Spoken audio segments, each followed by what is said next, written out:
Bonjour, ça me fait plaisir de vous accueillir pour notre session sur les macrophytes dans les eaux froides. Les macrophytes sont importants globalement, ça on le sait très bien. Les travaux dans l'Arctique sur la productivité primaire, par exemple, a concentré beaucoup sur les phytoplanctons, les algues de glace. Il y a énormément de très bons travaux qui ont été faits, mais traditionnellement, les macrophytes dans les zones côtières, donc les macroalgues et les austères, ont été délaissés un peu. Puis il y a énormément de possibilités et pour les écosystèmes et pour économiques pour les communautés nordiques reliées aux macrophytes. Donc, ça nous fait plaisir de réunir plusieurs personnes pour parler aujourd'hui de ça. Je vais passer la parole à mon co-modérateur. Bonjour tout le monde. Merci Kathleen. Donc, vraiment aujourd'hui, le groupe qu'on a voulu réunir, Kathleen et moi, et sont surtout, le but était de faire l'état des connaissances, de voir quels sont les défis, les directions de la recherche et bien entendu, de voir les avenues futures pour la recherche des macrophytes. On le sait que les changements climatiques risquent d'être bénéfiques, donc c'est ce qu'on croit. Et je laisse donc le premier présentateur à venir, donc Ladd Johnson, s'il vous plaît. Ladd? Donc, à l'instant, on a un petit problème technique, mais je vais continuer. Donc, longtemps, ce qu'on a vu, c'est que les macroalgues ont une importance capitale dans le Nord. On le sait que les changements climatiques risquent donc une diminution du couvert de glace. Avec cette diminution du couvert de glace-là, ça va apporter donc plus de lumière près des côtes. Et bien entendu, s'il y a plus de lumière, dit plus de possibilités donc de macroalgues, de croissance, d'abondance et d'une meilleure reproduction. Donc, dans ce contexte aussi, lorsqu'il y a en plus, la fonte de la glace peut avoir des effets négatifs. Il ne faut pas oublier qu'il va y avoir un volet quand même d'eau douce qui pourrait rendre l'eau un peu plus turbide. Il y a des arrivées de rivières aussi, donc à cause du permafrost. Donc, on a vraiment un délavement qui va apporter une turbidité. Donc, j'ai dit qu'il y avait moins de glace, peut-être plus de lumière, mais en même temps, il y a d'autres volets qui sont très importants, comme la turbidité qui pourrait arriver. Donc, le petit problème technique est réglé. Je vais donc laisser la parole au prochain présentateur. J'invite Ladd Johnson, professeur de l'Université Laval, spécialiste des macroalgues, à venir nous présenter. Merci beaucoup.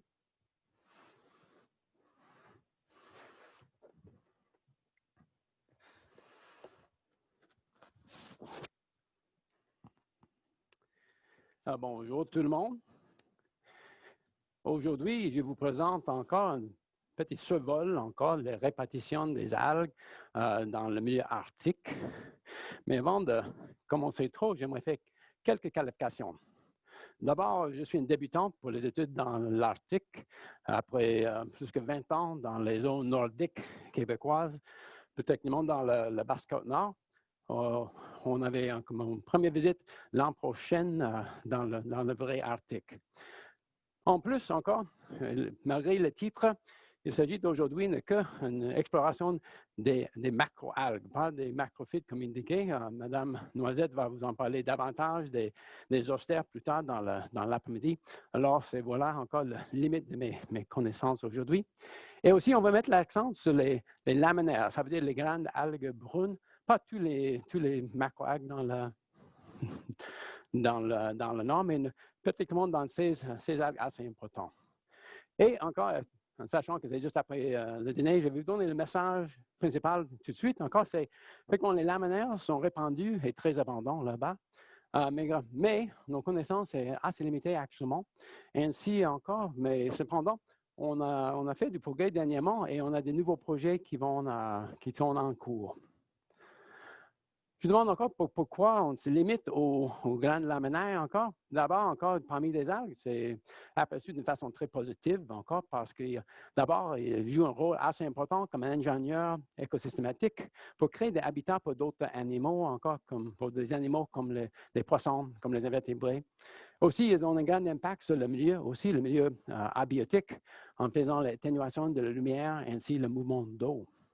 Mais bien sûr, le rôle primordial pour les algues, pour les laminaires, c'est encore d'être producteur primaire au benthos dans les zones côtières. Bien sûr, ça crée à la base le réseau trophique, le bouffe encore pour les herbivores, mais indirectement, il fournit aussi avec le détritus et la matière organique particule encore une source régionale encore pour le réseau trophique. Et aussi, possiblement, ils ont encore une ligne assez importante pour le carbone bleu pour entreposer le carbone au fond des océans. C'est à discuter. Mais encore, kelp are cool aussi, donc c'est une autre raison parce que si vous êtes maniaque des algues, encore les kelp sont les reines, encore la reine des algues.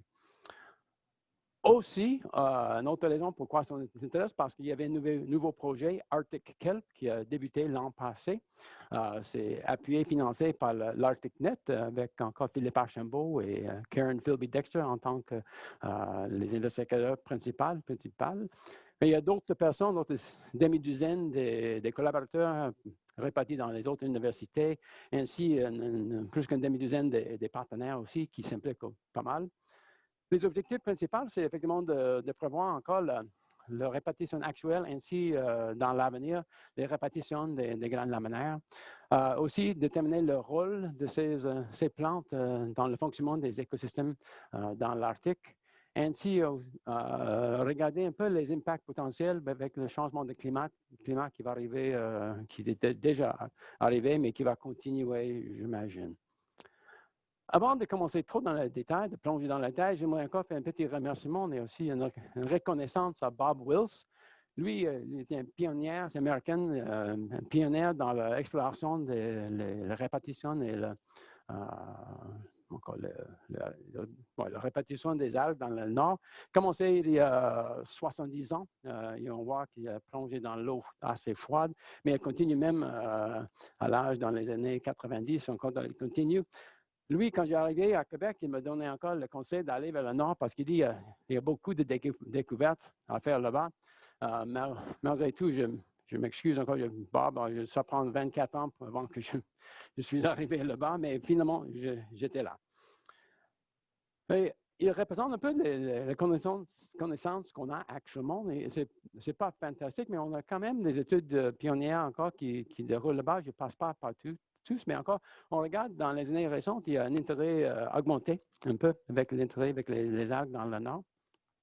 Mais je peux dire, historiquement, encore, on avait plutôt les inventaires qui démontrent encore c'est l'absence ou présence d'une espèce donnée. Et donc, ça nous donne un peu une mesure, disons, primitive encore de la diversité de richesse en espèces. Aussi, ces études sont souvent limitées dans les habitats dans le milieu littoral où encore l'action de glace était assez sévère qui limitait un peu la richesse de ces milieux. Ainsi, on a dans l'infratal, dans l'eau peu profonde, on n'a pas accès à tout ce qui vit là-bas dans la mer. Et aussi, comme tout le monde le sait encore, l'accès au site là-bas, c'est assez limité avec l'infrastructure là-bas. On n'a pas vraiment encore, à cause du problème logistique, encore accès à tous les sites qu'on aime visiter. Alors, écologiquement, ce qu'on va faire encore, c'est de faire mieux encore avec encore la répartition, d'avoir une résolution plus élevée, encore la répartition des algues, ainsi une meilleure mesure de diversité qui comprend un peu l'abondance aussi. Parce que l'abondance est si critique encore parce que l'impact d'une espèce donnée va dépendre surtout encore de la présence dans le milieu et son abondance. Et ainsi, encore finalement, avec les services écosystématiques, va aussi être assez important de savoir l'abondance. Et ça nous amène encore le processus qui va contrôler l'abondance. Bien sûr, comme tous les écologistes, on s'intéresse avec les aspects abiotiques et biotiques qui vont contrôler l'abondance et la répartition des espèces. Donc, on peut penser de la lumière, de température, ainsi l'herbivorie. Donc, la recette pour trouver encore, chercher des algues pour les laminaires, c'est assez simple. On cherche pour les ingrédients le substrat parce que les algues s'installent au substrat stable, pas nécessairement la roche-mère, mais quelque chose d'assez stable. Bien sûr, comme photoautotrophes, ils ont besoin de lumière, ainsi les nutriments. Mais voilà, ça nous donne une laminaire. Mais le mode d'emploi, c'est assez simple aussi. Effectivement, on mélange tout dans l'eau froide pour un bon résultat, mais une précaution, on n'ajoute pas les océans parce que les océans peuvent encore déclencher des catastrophes. Je ne rentre pas dans les détails aujourd'hui, mais c'est un sujet qui nous intéresse beaucoup. Donc, pour faire ça, encore, Mme Philby-Dexter a fait un tour de la littérature pour savoir où se trouvent les algues dans le nord. On peut dire, n'importe où on trouvait encore ces ingrédients, on va trouver des grandes laminaires. Mais comme je disais, c'est plutôt qualitatif. On ne sait pas trop où ils vont encore, l'abondance, la dominance, etc. Donc, pour faire ça, on a allé plus loin avec des études récentes. On a ramassé des données de plusieurs études qui s'effectuaient avec le même protocole, un peu fait un échantillonnage en plongeant encore de quelques transects pour quantifier vraiment la biomasse et les espèces, la composition en espèces à travers une grande gamme de latitudes dans le nord. Donc, les objectifs principaux, c'est un peu de déterminer encore la répartition, l'abondance et la composition d'espèces des laminaires qui se trouvent, ainsi de voir si ça varie d'une région à l'autre, et aussi de commencer à déterminer c'est quoi les facteurs environnementaux qui peuvent contrôler la répartition et la composition d'espèces de ces algues. Donc, voilà le premier résultat encore qu'on voit encore qui est encore une différence, ça c'est dans le graphique, ça va vers le haut, c'est la haute latitude, c'est la basse latitude. On voit déjà il y a un mélange, une différence. On voit l'espèce dominante, encore c'est encore Saccharina latissima qui domine on peut dire dans le milieu. Mais aussi c'est Agarum clatratum encore qui était présente soit dans le nord, soit dans le sud. Ça domine encore, c'est un patron assez intéressant. Une chose qui est intéressante, par exemple, c'est encore l'algue, la laminaire M blanc, vedette du nord, encore qui était endémique là-bas, c'est Laminaria solidungula, encore qui trouve encore en genre là-bas. On voit, c'est très peu représenté là-bas. C'est que dans quelques sites, c'est domine. Donc voilà, si on cherche un peu pour les conditions environnementales qui peut encore influencer ça, on voit un peu dans le patron, on voit qu'il y a à gauche, dans la supérieure, on voit que où il y a plus de encore substrat solide, encore on dit boulder, cobble, bedrock là-bas dans le graphique, on voit qu'il y a davantage l'espèce Agarum, encore qui était le brune foncé. Il y a encore, c'est un peu plus d'habitat typique des laminaires. On trouve une domination par encore Agarum, ou au contraire, les algues en coûtant calcifiées, encore la coralline, qui sont aussi un indicateur encore de beaucoup de boutage dans le milieu. Encore, si on voit à droite, encore, on voit qu'il y a d'autres espèces, en particulier, c'est Saccharina qui domine là-bas, où il y a encore moins de substrats classiques, encore les roches-mères. Donc, ils ont encore dans cette perspective, ils ont un peu différent l'habitat avec encore en termes de substrat. Ainsi, avec encore la période libre de glace, encore qu'on en a augmentation avec la période de l'eau libre, ça fonctionne comme ça. Donc, ça veut dire, on était un peu surpris d'avoir Agarum si dominant parce que dans les eaux de basse latitude, c'est une algue moins importante, moins étudiée, souvent mis à côté, disons, mais on voit que c'est dominant dans le nord, dans le sud. Donc, on se demande encore pourquoi ça et explorer davantage son écologie méconnue. Donc, ça devient un peu notre algue vedette, encore par lesquelles. Donc, on va aller plus loin pour décrire comment encore déterminer la répartition et l'abondance, un peu des dynamiques démographiques, encore le recrutement, ainsi encore la croissance, la productivité, et ainsi le rôle écologique pour la communauté benthique. Donc, voilà un premier effort qui se passe encore en Eclipse Town, dans le nord de l'île de Baffin, où on a enchantonné de façon détaillée encore 6 sites à l'intérieur d'une quarantaine de mètres. On voit une variation, on voit d'abord encore la domination de Garum qui était la couleur encore rose ici. On ne voit pas beaucoup d'autres algues et aussi on peut dire nos algues vedettes, Laminaria en purple, encore on voit que c'est qu'un site, on l'a trouvé là-bas. Donc on voit encore à la petite échelle à peu près le même patron de ce qu'on a vu ailleurs. Ça nous donne encore 2 pistes en cours actuellement, encore avec des étudiants aux études supérieures. Une, c'est avec Camille Levoix qui va continuer ses études initiales pour voir le rôle des laminaires avec la biodiversité, surtout les invertébrés et les poissons associés avec ça. On voit dans la graphique à droite encore ces efforts avec une banque de données assez importante, le tendance générale avec l'abondance des laminaires et ainsi une augmentation avec l'espèce associée avec le sédiment. Aussi, un autre étudiant, Delphine Cotier, aussi à Laval, qui va aller plus loin avec la répartition et encore l'abondance par rapport avec la profondeur et le substrat, et aussi davantage encore avec la croissance dans les milieux différents. Mais elle fait une comparaison intéressante entre le sud et le nord. On a commencé comme je disais, en Eclipse Sound, mais maintenant, elle va continuer ça dans le golfe de Saint-Laurent, particulièrement en association, en collaboration avec MPO, pour faire encore des études ici, parce qu'on a vu au début que c'est des ressemblances assez importantes entre les deux lieux, malgré qu'ils sont séparés par beaucoup de latitude, on voit une grande différence entre eux. Donc, on va mettre un accent là-dessus. On dit encore, on peut faire des comparaisons nordiques et arctiques assez intéressantes parce qu'il y a des similarités assez frappantes. Et on peut faire ça, c'est logistiquement plus simple de faire certaines études ici, comme on a trouvé pendant la pandémie, bien sûr. Et ça, je crois que ça nous donne aussi un aperçu de l'avenir, franchement. Donc, ici, à droite, on a un petit cadre qui indique le nombre d'études. On voit avec le grandeur, les cercles noirs, encore que c'est très peu d'études dans le Golfe. On parle de l'interlittoral dans la zone côtière, mais encore, on a des choses à apprendre ici, mais je crois que ça peut s'appliquer aux choses dans le Nord où on avait moins de connaissances. Surtout avec les changements climatiques. Le tableau à droite, encore, vous donne un peu les paramètres, les différentes choses qui vont changer probablement, qui sont en train de changer, qui vont continuer à changer. Et on vit des stades différents qui peuvent être touchés par ça. Donc, c'est un vaste domaine à explorer. Heureusement, on a beaucoup de collaborateurs et partenaires pour nous aider avec ça. Donc, on va continuer avec eux.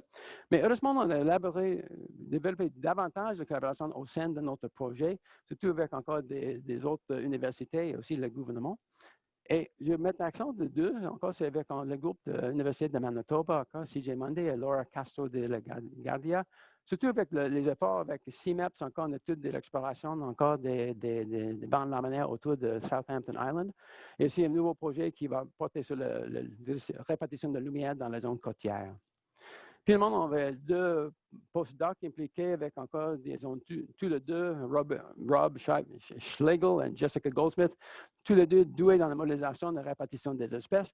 Eux, ils ont encore de prévision, encore la répétition, dans ce cas-là, c'est la répétition de agarum, nos espèces vedettes, ici dans les années maintenant et aussi dans l'avenir. Donc, on termine avec, disons, effectivement, les algues, encore la forêt des algues, la forêt des laminaires, c'est assez important dans les écosystèmes là-bas. Ils ont encore des conditions qui changent, qui vont seulement changer leur répartition et leur abondance. Ainsi, le potentiel pour la productivité de ces algues sont assez importants dans la région. Et je vous invite encore d'aller sur Arctic Change 2020, encore pour davantage de détails, parce que toutes ces choses présentées ici vont être aussi là. Donc, merci beaucoup.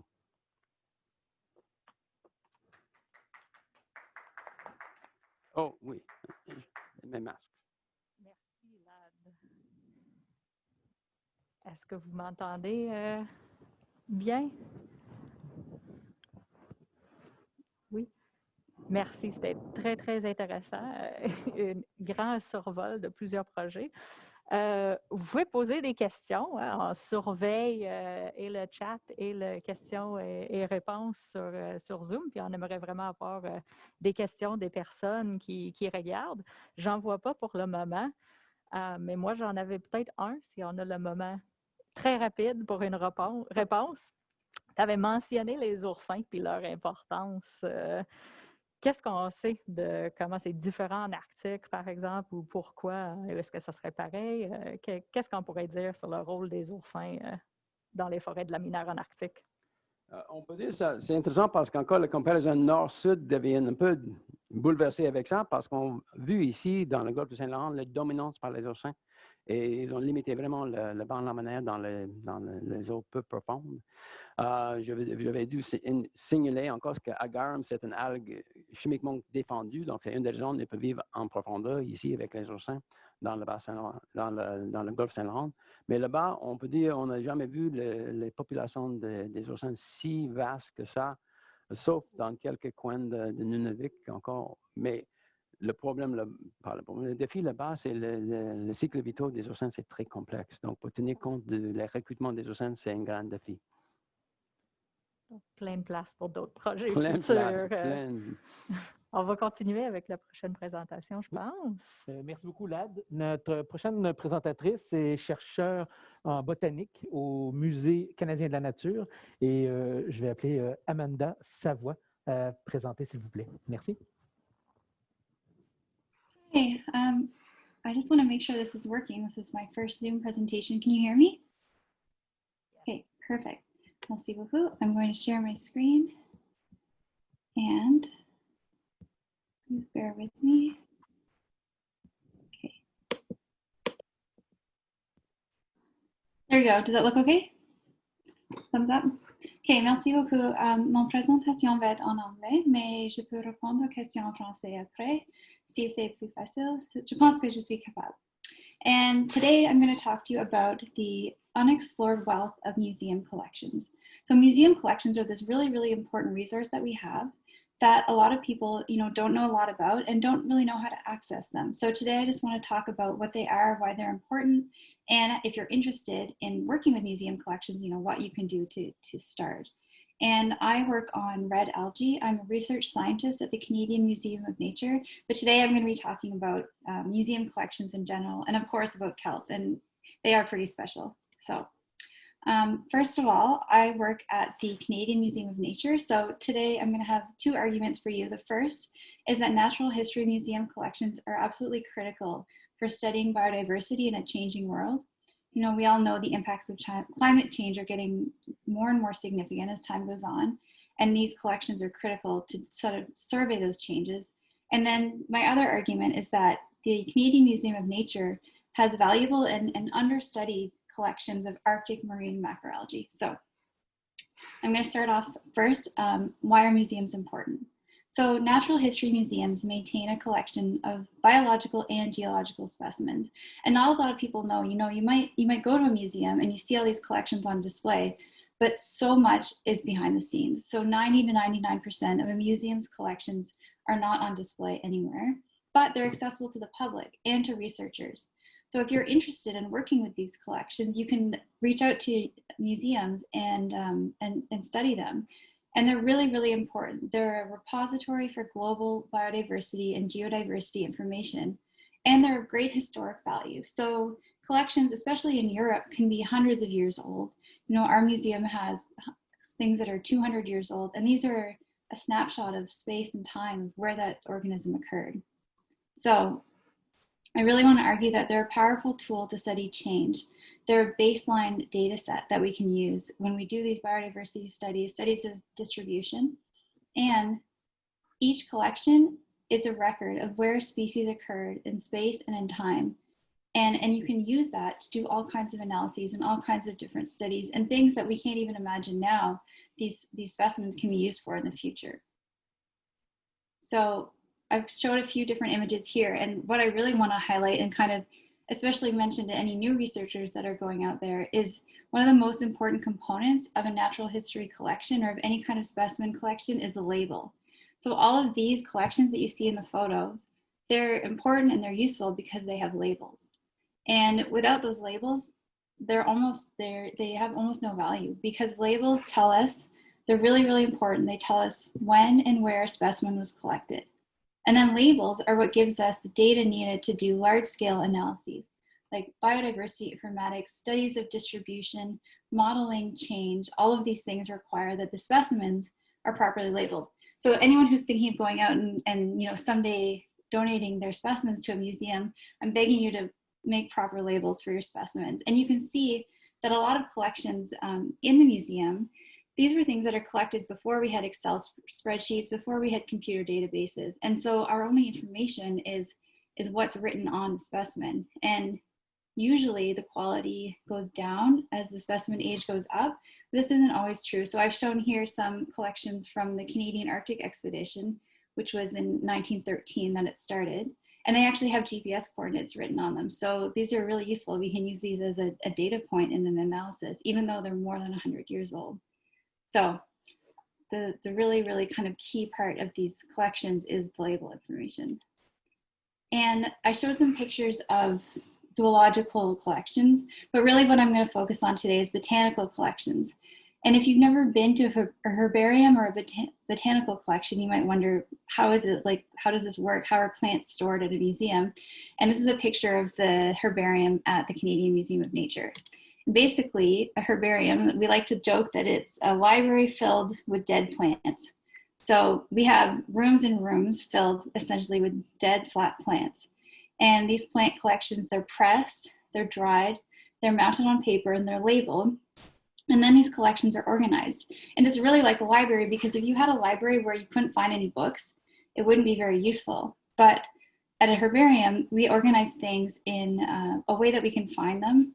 For macroalgae, it's kind of hard because taxonomy changes so often that we have, we don't necessarily want to organize them by phylogenetics or by taxonomy, but we find a way that works and we organize them in a way that we can find our specimens. And then these can be used if someone comes and says, hey, I want to study Arctic red algae, I can find all of those specimens.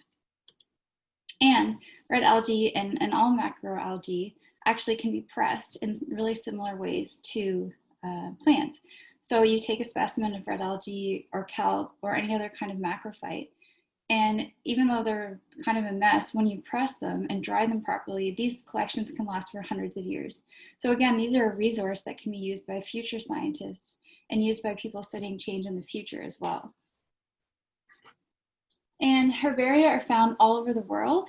And what I didn't even know before I started working here is that they all have codes. So every herbarium has a code. So you can refer to different herbaria, say you're sampling specimens from different herbaria. They each have these little codes, and that way you can identify all the specimens. So CAN is the Canadian Museum of Nature, BM is the Natural History Museum in England, and P is the one in Paris, which is the largest herbarium in the world. It's amazing. And so all of these herbaria have massive collections of vascular plants, mosses, liverworts, lichens, and algae. And like Vlad was kind of saying, it's the same thing, algae are always sort of the forgotten ones of these collections. And they are usually lumped together in a collection with the mosses, liverworts, and lichens and called a cryptogamic herbarium. So they're often a little bit neglected, but part of why I'm doing this talk is to convince people not to neglect them anymore.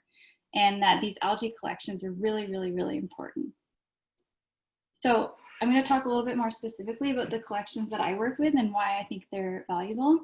The Canadian Museum of Nature is the natural history museum that's located in Ottawa. We're a Crown corporation, and our mandate is to preserve collections for Canadians. So the main museum is in downtown Ottawa, but we have a research facility in Gatineau. And at this research facility, we have 14.6 million specimens stored. So these are botanical, zoological, paleo, and mineralogy.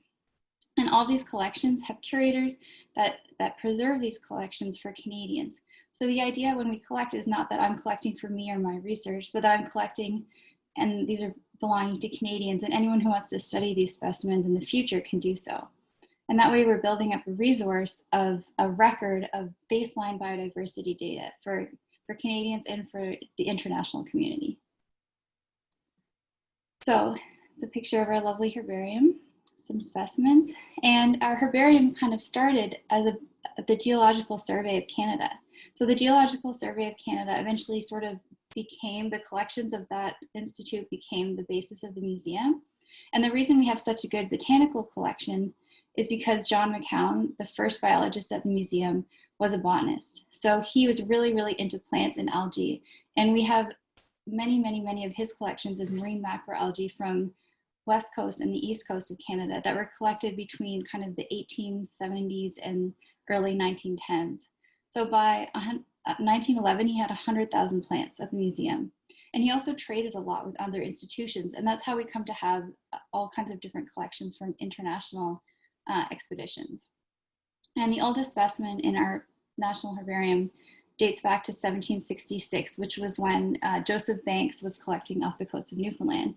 So again, think of how valuable some of these specimens are. It's a plant occurring in a place and time that we can't go to. We can't see what the environment looked like in 1766, but we can say this plant occurred at this time.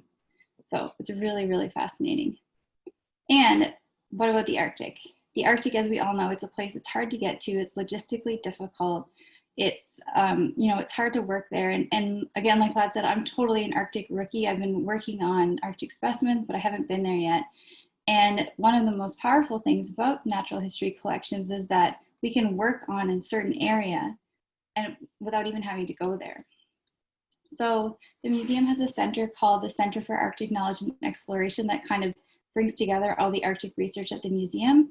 And we've been engaging in Arctic research for over a century. So the main kind of core start of our Arctic collections at the museum are from the Canadian Arctic Expedition in 1913 to 1918, which was a little bit partly a disaster, but they did bring back some really, really good collections.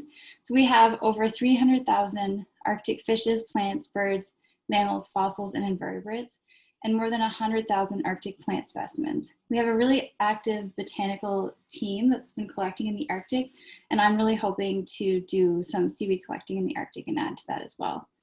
But the historical collections that we have, and that what I really want to highlight today, are that we have two really important collections of Arctic macroalgae that a lot of people don't know in Canada that we have these, and a lot of seaweed researchers don't know we have these.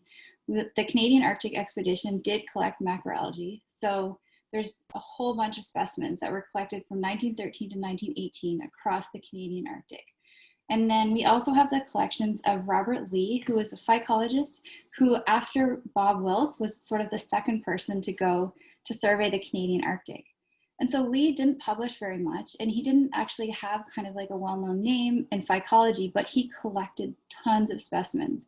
And we have all of those specimens here at the Canadian Museum of Nature. So here's a couple from the Canadian Arctic Expedition. So you can see, I mean, the kelp looks a little wonky, but other than that, they're in great condition. They can still be, you can do morphological studies. The possibility exists that someday we can do DNA studies.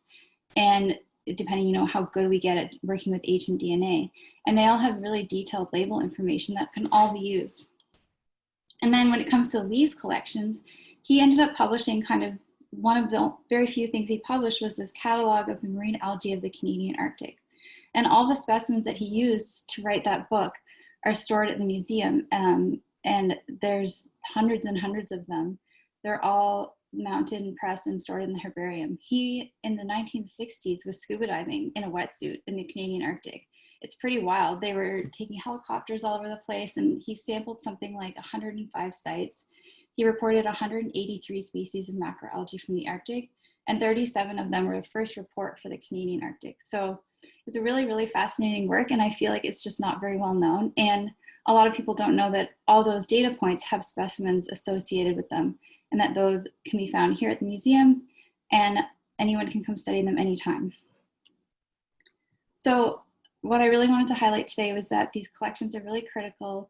They're baseline data that can be used for studying biodiversity science.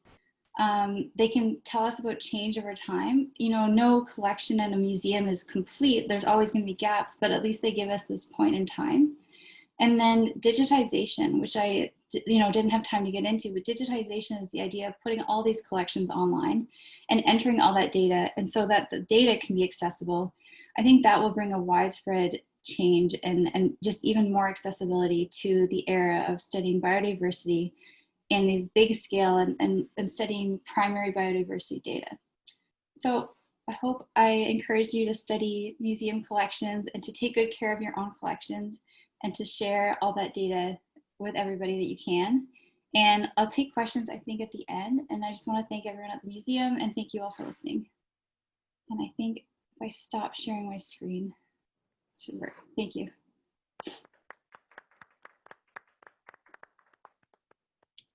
Thank you very much, Amanda. Can you hear me? Yes, thank you. Yes, good. Excellent. That was really wonderful and fascinating. And there's a huge wealth of possibilities in there. Merci beaucoup. J'ai des questions Oui. pour toi. Puis il y en a une couple de minutes tout de suite. Donc, on peut faire maintenant et à la fin.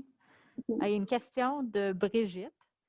Est-ce que l'ADN des espèces conservées a été analysé et les données sont-elles disponibles?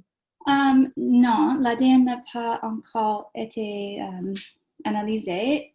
Je ne sais pas si c'est possible parce que au musée, nous n'avons pas un lab de l'ancien DNA et ça prend beaucoup de techniques que je ne suis pas comme un expert maintenant, mais j'aimerais faire ça dans le futur. Ou si quelqu'un veut faire ça, comme call me. Parce que c'est une vraiment bonne idée. C'est un problème qu'on a, c'est que peut-être Lee a utilisé la formaline pour mettre ses collections et on ne sait pas si c'est possible maintenant d'analyser l'ADN de ses collections. Mais peut-être dans le futur, ça va arriver. C'est une des possibilités de projet ou collaboration que quelqu'un pourrait explorer. J'aimerais beaucoup voir ça. Et moi, j'utilise comme les analyses de l'ADN tous les jours pour mes études des algues rouges, c'est très important. Alors, pour les collections historiques, ce serait comme une bonne chose pour certains. Très intéressant. J'ai une autre question de Fanny Noisette. Do you have any eelgrass samples from subarctic regions in the collection? That is a good question. I can find out and let you know. I'm not sure. They originally were classified in the algal herbarium, and I think now they're in the vascular plant herbarium, but be easy to check. And actually, if they are in the vascular plant herbarium, they should be on GBIF, which is the Global Biodiversity Information Facility, I believe, and you can search them. But I'll also check. Okay, excellent. Merci beaucoup, Amanda.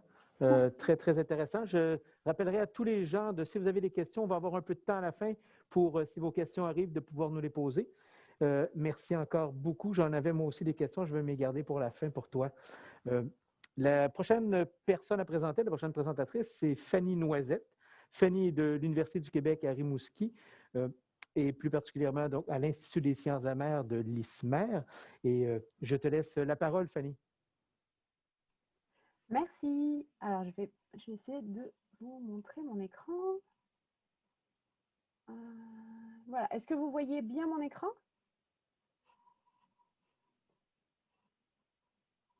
J'entends pas. Est-ce que quelqu'un peut me dire juste oui ou non? Ah, merci Amanda. Super. Hop, non, je vais mettre ça ici. Voilà. Donc, dans cette session sur les macrophytes, je vais un petit peu m'écarter des macroalgues pour vous parler du rôle des fluctuations dans le statut écologique des herbiers marins, subarctiques et boréaux. Donc, la seule espèce de plante à fleurs sous-marines que nous avons dans nos régions boréales et subarctiques, c'est la zostère marine que vous avez ici, Zoostera marina. C'est donc une plante à fleurs qui va produire des graines et qui a des racines, qui va donc pouvoir se reproduire par reproduction végétative ou sexuée. Et on va la retrouver sur les habitats qui ont des sédiments meubles, comme vous pouvez le voir ici. C'est une espèce qu'on va retrouver dans l'hémisphère nord et dans nos zones donc du golfe du Saint-Laurent, de l'estuaire du Saint-Laurent et aussi du subarctique, notamment en baie James. Elle est en limite de répartition nord.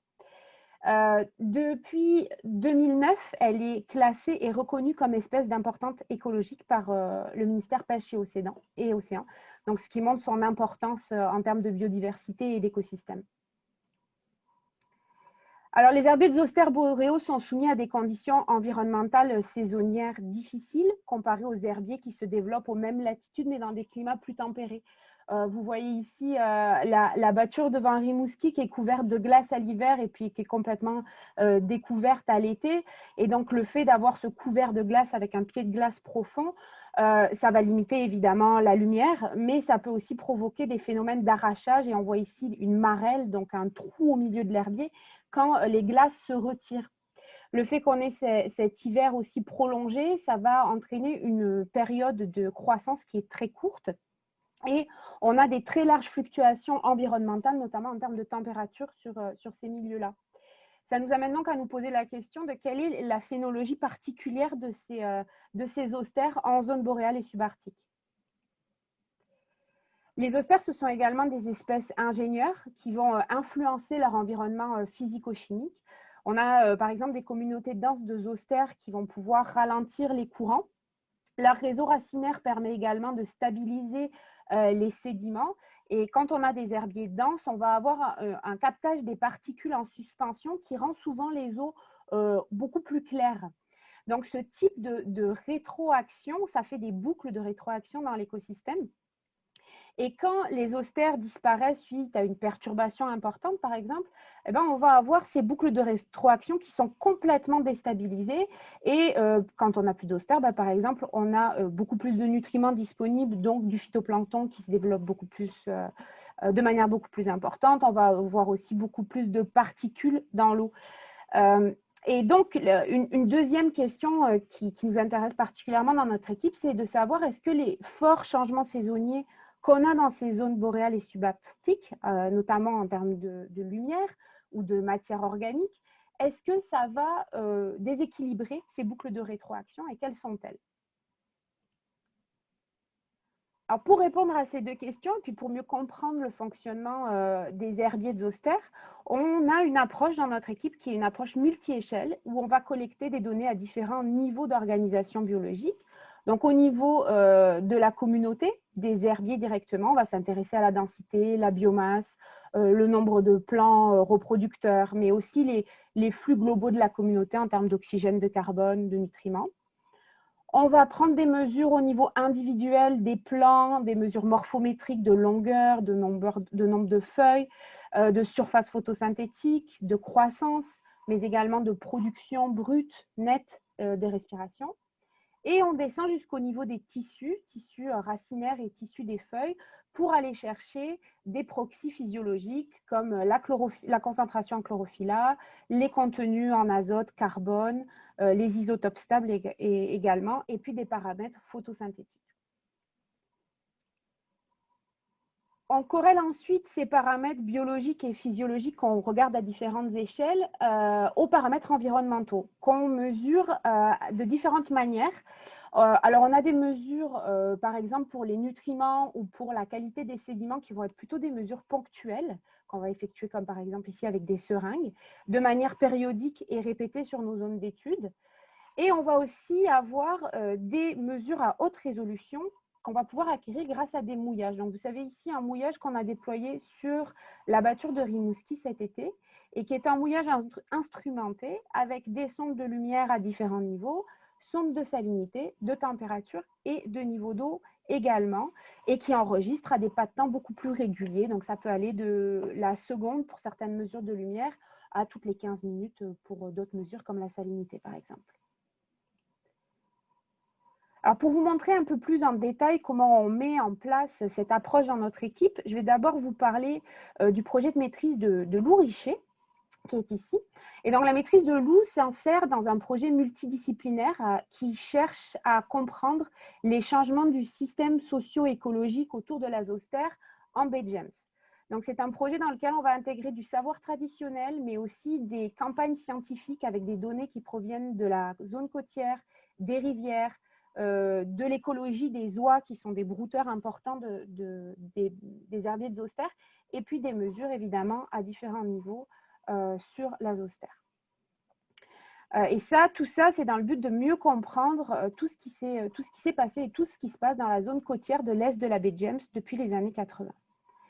Alors, Lou, elle s'intéresse en particulier à l'allocation énergétique chez les Zosters en fonction des facteurs environnementaux limitants. Et en 2019, on a fait une grosse campagne d'échantillonnage le long de la baie James. Ah, vous ne voyez plus mon pointeur, je pense. Bon. Voilà, le long de la baie James, on a fait une très grande campagne d'échantillonnage où on a visité plus de 50 sites. Et on a, avec l'aide des trappeurs cris, visité de nombreux herbiers. Vous voyez, ces herbiers sont de différentes conditions sur les photos qui sont à droite. Et on a mesuré des paramètres environnementaux et biologiques. Alors d'abord, Lou, elle a commencé à regarder le lien entre les nutriments et les Zosters. Et pour ça, on a caractérisé en fait les nutriments dans la colonne d'eau et dans les sédiments. Et donc, vous voyez qu'on est plutôt dans un système oligotrophe avec des concentrations en nitrate, nitrite et phosphate qui sont relativement bas dans la colonne d'eau et qui sont 10 fois plus importantes dans les sédiments. On pense donc que les Zosters, qui sont des plantes qui ont des racines, sont capables en fait de prendre les nutriments nécessaires à partir des sédiments et qu'elles ne vont bénéficier des fortes concentrations en nutriments dans la colonne d'eau que quand elles sont apportées par des apports côtiers. Et dans ce cas-là, on va avoir une assimilation des nitrates qui vont se faire au niveau des feuilles. Vous avez ici les résultats qui sont observés donc, le long de la baie James, ici depuis le nord jusqu'au sud, en fonction des différents sites qu'on appelle les traplines, les différents sites échantillonnés. Et vous avez sur ce graphique les ratios carbone-azote dans les feuilles en rouge et dans les racines en bleu. Donc, première chose intéressante, c'est qu'on a des racines qui ont des ratios beaucoup plus importants et beaucoup plus variables que les feuilles. Et pour les feuilles, on n'a pas de patron général le long de la côte. On n'a pas de patron nord-sud, quelque chose qu'on s'attendait un petit peu à trouver et qu'on n'a pas vu. Sur les racines, en revanche, on voit qu'on a une augmentation de la variabilité du ratio C sur N plus on descend vers le sud. Et ça, c'est lié à des contenus en azote qui varient beaucoup plus dans le sud où les concentrations en azote sont également plus importantes dans les sédiments. Alors, un autre résultat que je ne vous montre pas ici, c'est les signatures isotopiques qu'on a mesurées à la fois dans les racines et dans les feuilles. Et ces signatures isotopiques, surtout de l'azote 15, elles nous suggèrent que les nutriments ne sont vraiment pas limitants dans la baie James, qui proviennent principalement du sédiment et que dans le sédiment, ils sont d'origine en fait recyclée avec beaucoup d'ammonium qui serait capté par les racines. Je vais prendre maintenant un deuxième exemple de travail sur les austères qui ont été effectués cet été à Rimouski. Et c'est le travail de maîtrise de Romy Léger-d'Aigle qui est ici. Et Romy, elle a suivi la phénologie de 3 sites à Rimouski entre juin et octobre. Donc, sur ces 3 sites, on a également déployé des mouillages instrumentés pour mesurer température, salinité, lumière et hauteur d'eau à haute fréquence. Alors, pour caractériser rapidement ces sites, vous avez un premier site qui est Rimouski Ouest ici, qui est sous influence directe de la rivière Rimouski et qui est le site où on a eu les températures les plus chaudes. Le deuxième site, c'est Rimouski Est, qui va être l'herbier qui va être le plus bas sur l'estran, sur la zone de balancement des marées, mais qui a également les eaux les plus claires. Et le troisième site, c'est Pointe-au-Père, qui est l'herbier où on a eu les températures les plus froides et les eaux les moins claires.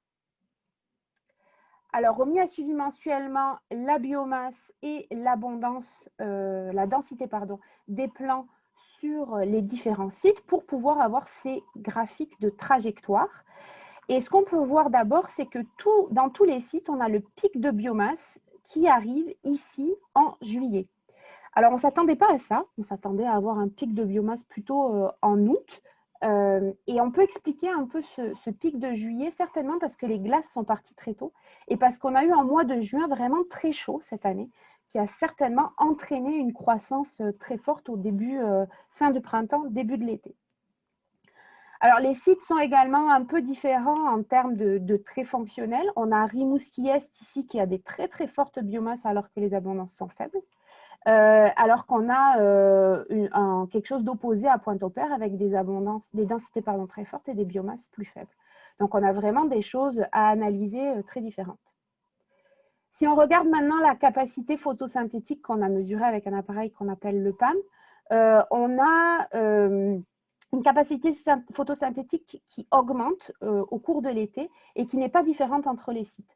Au début de l'été, c'est plutôt dû au fait que les jeunes feuilles, elles vont se développer, elles vont développer leur appareil photosynthétique. Et ici, c'est plutôt quelque chose qui est lié à la lumière environnementale qui diminue. Donc, on augmente la capacité photosynthétique pour garder un bon rendement de production. On a une anomalie ici qui est assez intéressante. Je me dépêche pour finir, je vois Philippe debout. Qui en fait, vous voyez qu'on a une diminution très forte de la capacité photosynthétique en août dans les herbiers de Rimouski Est et Ouest. Et ça, on pense que c'est dû aux fortes températures de juillet qui auraient pu peut-être endommager les tissus photosynthétiques ou qui ont amené à une prolifération de la wasting disease, donc en français la maladie dégénérescente, qui cause des patchs noirs sur les feuilles et qui a certainement diminué la capacité d'assimilation de ces feuilles. Alors, il nous reste beaucoup de travail pour comprendre le fonctionnement de ces herbiers boréaux et subarctiques. Et notre grosse boîte noire, c'est qu'est-ce qui se passe en hiver sous la glace? Est-ce qu'il y a de la croissance ou pas? Quels sont les facteurs limitants? Mais cette approche intégrative à multi-échelle et avec l'intégration des facteurs environnementaux, ça ouvre de très belles perspectives pour des applications comme du suivi, pour voir un petit peu qu'est-ce qui sous-tend le déclin, la persistance ou l'extension des herbiers. On a aussi des applications en termes de restauration et de vulnérabilité. Développer cette approche, ça va aussi permettre de mieux comprendre la contribution des herbiers au stockage et à la séquestration de carbone et leur rôle dans le cycle de l'azote. Et enfin, si on veut améliorer un petit peu la modélisation qui nous permet de faire des prédictions dans le contexte des changements climatiques, développer cette approche, ça va vraiment apporter des indications pour la modélisation. Donc, je vous remercie vraiment pour votre attention. Je ne sais pas si on a un petit peu de temps, mais au pire des cas, on se rejoint au panel pour les questions.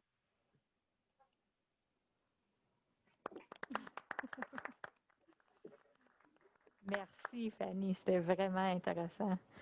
Je ne vois pas de questions dans le chat pour le moment, mais moi, j'en ai un pour commencer. Les racines, c'est vraiment une grande différence entre les algues et les austères quand on pense à comment ils interagissent avec leur environnement.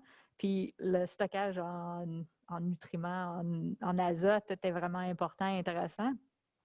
Comment tu penses que cette différence-là va changer comment les deux groupes réagissent au changement climatique dans le Nord? Parce que c'est vraiment très fondamental, l'azote puis les nutriments. Déjà, l'azote, c'est sûr que, par exemple, en Baie James, on a été vraiment très étonnés des réponses qu'on a obtenues parce qu'on pensait que l'azote était vraiment un facteur limitant. Et avant d'aller regarder dans les sédiments, on était sûr que c'était pour ça que ça diminuait un petit peu la croissance des austères et qu'elles n'arrivaient pas à revenir à leur état avant qu'elles aient eu leur fort déclin. Donc, c'est sûr que les racines, c'est primordial quand on regarde les facteurs limitants, avoir cette capacité d'aller chercher les nutriments ailleurs, c'est vraiment primordial. C'est aussi primordial en termes de stockage, puisque chez les macro-algues, on va avoir beaucoup de mal à avoir de la séquestration à long terme de carbone dans le fond des océans, puisqu'elles se développent sur des substrats rocheux. Donc, elles sont capables de stocker dans leur tissu, mais elles sont moins capables de séquestrer sur place le carbone. Donc ça, c'est une grosse différence en termes de fonctionnement et de quel rôle elles vont jouer avec les changements climatiques. Parce que les austères sont certainement beaucoup plus capables de séquestrer du carbone et de jouer un rôle dans le bilan carbone des zones côtières. Merci. Merci beaucoup, Fanny. Durant que la prochaine présentatrice se prépare, il y a une question ici de Louis-Joseph Brouillard qui dit « Merci pour ta présentation. Je sais que les herbiers en zone tropicale jouent un rôle important de nursery, de pouponnière. Est-ce que c'est le cas ici? Et une réponse rapide, s'il te plaît. » Oui, c'est le cas. Surtout, nous, ce qu'on a vu cet été, c'est qu'il y avait plein de littorines, de tout bébé littorines. Donc, c'est sûr que ça joue un rôle fondamental aussi dans les écosystèmes nordiques. Merci beaucoup, Fanny. Donc, notre prochaine présentatrice, c'est Lucie Beaulieu du département des aliments de l'Université Laval. Et je laisse la parole à Lucie. Merci vraiment de m'avoir invité à participer à l'événement, puis à vous présenter en fait les algues comestibles, les macroalgues comestibles du Québec, puis comment elles sont une source intéressante pour le développement de produits du terroir québécois. Puis, dans le fond, quand on parle du terroir québécois, on parle aussi de manger local et de l'alimentation durable. En fait, quand on parle de l'alimentation durable, selon l'Organisation des Nations unies pour l'agriculture et l'alimentation, ce qu'on vise comme alimentation, donc c'est que ça soit un impact vraiment moindre sur l'environnement, qu'on ait aussi la sécurité alimentaire, qu'on protège la biodiversité et les écosystèmes, que ce soit aussi accepté culturellement, que ce soit équitable économiquement et abordable, aussi qu'on utilise de façon optimale les ressources pour éviter les pertes, le gaspillage alimentaire et bien sûr d'avoir quelque chose de qualité qui est nutritionnel et sain. Donc, les algues sont toutes désignées, en fait, pour justement être des aliments de qualité. Elles ont toutes sortes de bons nutriments, mais aussi des composés qui peuvent avoir des activités qui pourraient avoir des bienfaits sur la santé. Évidemment, la composition en nutriments, ça varie beaucoup selon l'espèce. Hein, on sait qu'il y en a vraiment beaucoup. Ça varie selon la saison de la récolte.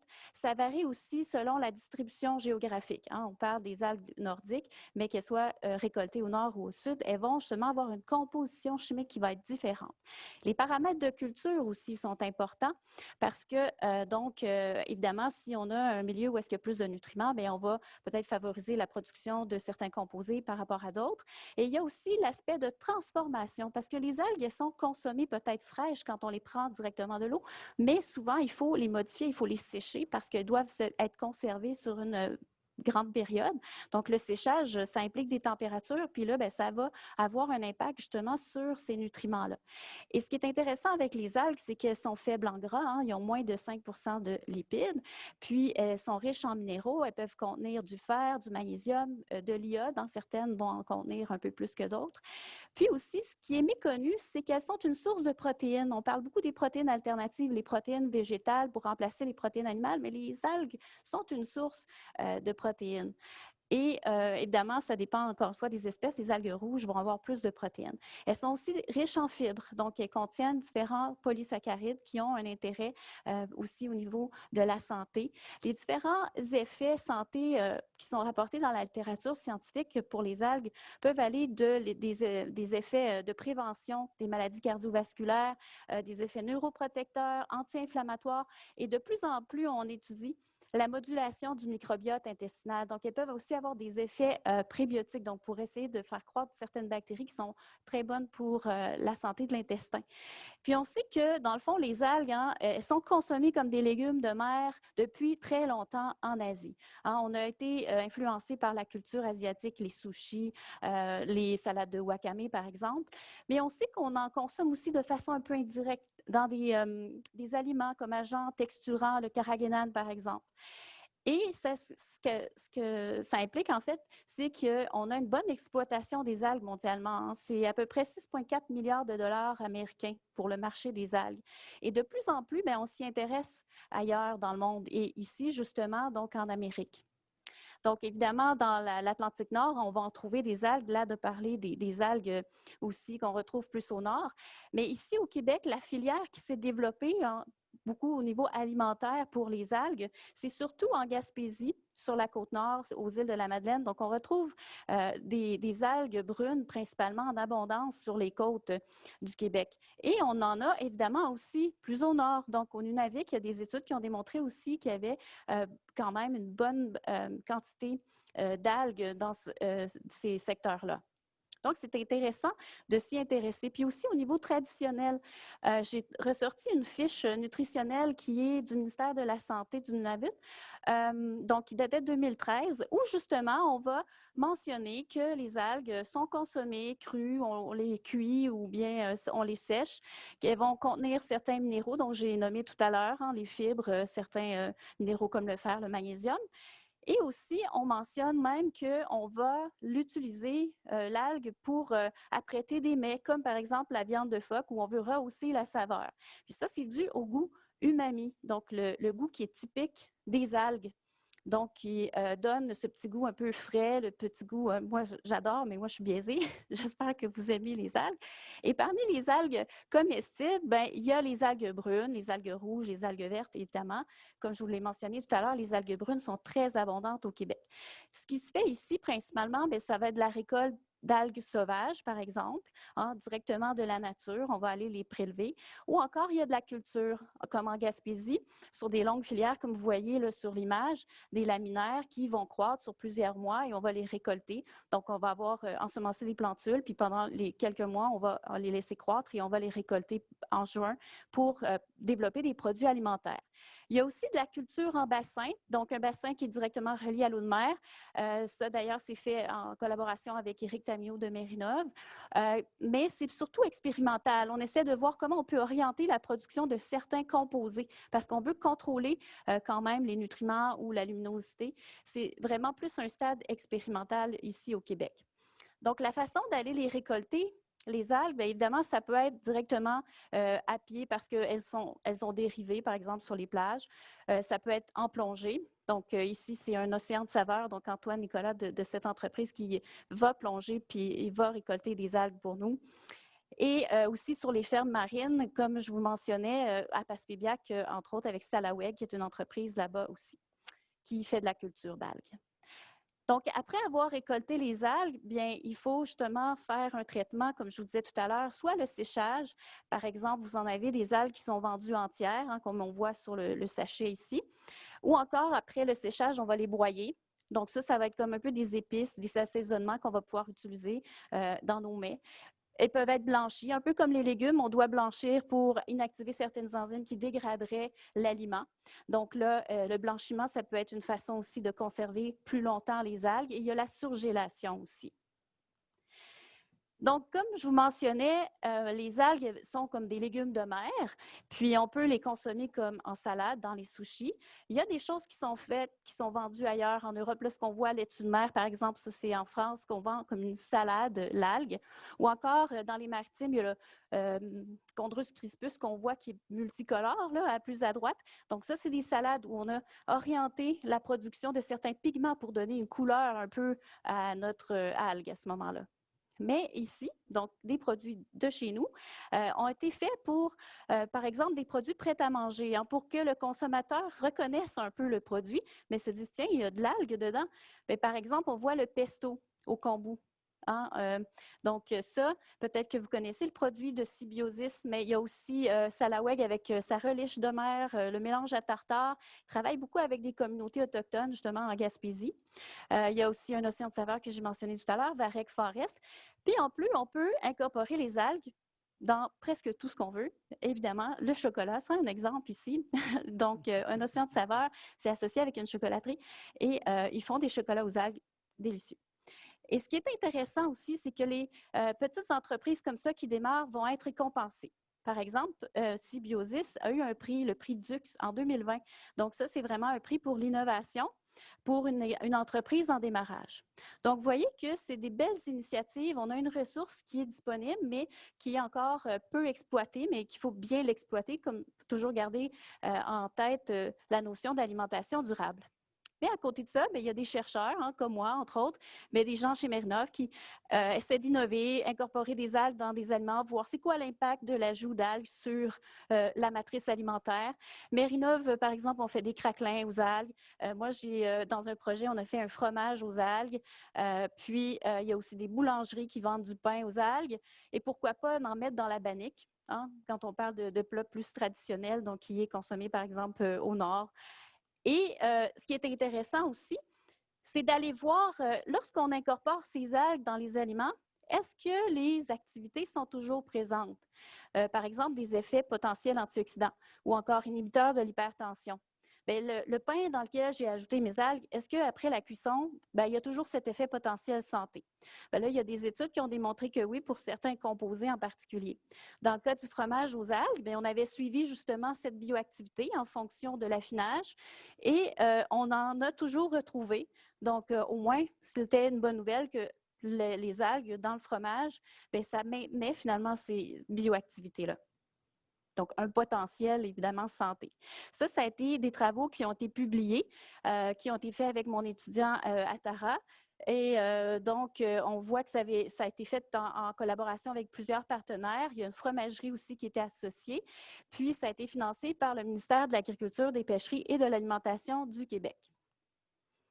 Donc, à travers toutes ces belles initiatives-là, il y a des études de marché aussi qui ont été faites.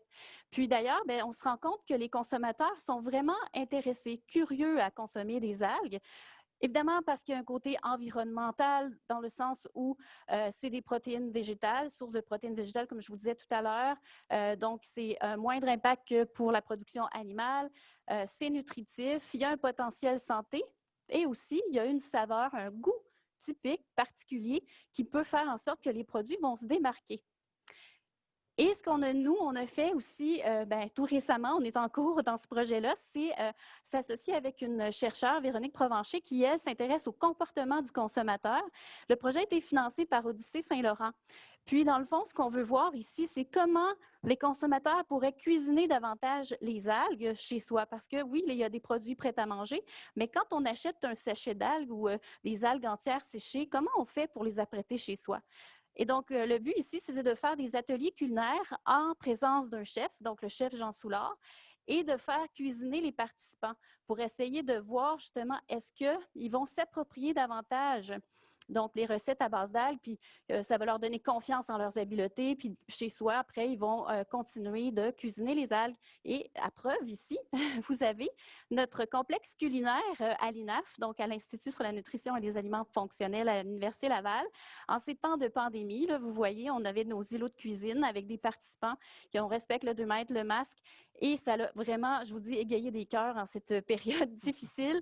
Vous voyez les plats qu'ils ont cuisinés avec Jean Soulard, une entrée, donc le houmous aux algues avec la dulce, le poisson, donc cuit à la vapeur avec la laminaire, mais aussi accompagné d'une sauce donc, qui contenait des épinards et des algues de laitue de mer, un mariage vraiment parfait. Je suis une bonne vendeuse, hein, vous savez. Donc, et un dessert, donc un sabayon qui ressemble à un peu à une crème brûlée. Donc, vous voyez, ça, c'était fait tout récemment. On va compiler les résultats. Je viendrai vous reparler des résultats un peu plus tard. Et qu'est-ce qu'il y a aussi? Donc, on sait qu'il y a beaucoup d'engouement quand même dans tout ce qui est gastronomie aussi pour consommer davantage des algues. Récemment, il y avait à Québec l'événement Québec Exquis, dans lequel, chez Boulay, Bistrot Boréal s'était associé avec un océan de saveurs pour présenter des plats, donc proposer au grand public de consommer des algues d'une façon différente, d'apprendre à les découvrir davantage, puis de leur donner des idées pour les consommer. Donc ça, c'était très, très récent. Donc, pour conclure, dans le fond, sur cette présentation-là, ce que je pourrais dire, c'est que, dans le fond, la demande pour les algues ou l'intérêt pour les algues, ça passe vraiment nécessairement par l'acceptabilité des consommateurs, par les personnes sur le terrain. Puis ça peut donner vraiment le coup d'envoi à la filière algues du Québec, développer des petites entreprises, puis qu'on puisse manger davantage local. Et donc, sur ce, je vous remercie. Puis je vais dire comme là, de kelp are cool, seaweed are cool. Merci.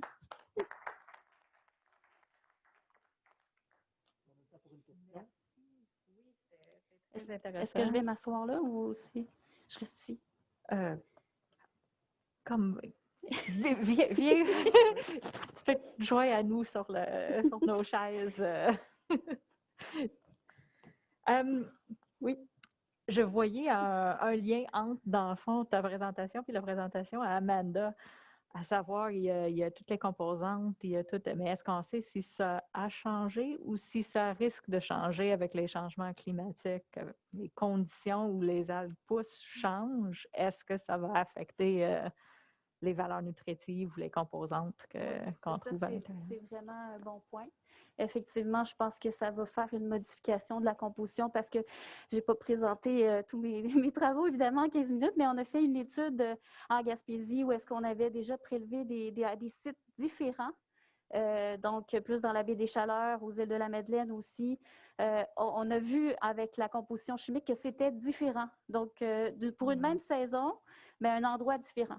Fait que c'est sûr que là, je peux imaginer qu'avec les changements climatiques aussi, avec la température ou même les nutriments, tout ça qui sont dans l'eau, directement dans leur environnement, ça va avoir un impact sur la composition. Je ne peux pas dire si ça va être nécessairement positif ou négatif. Il faut voir sous quel angle, là, en termes de quantité de protéines ou en termes de plus de minéraux.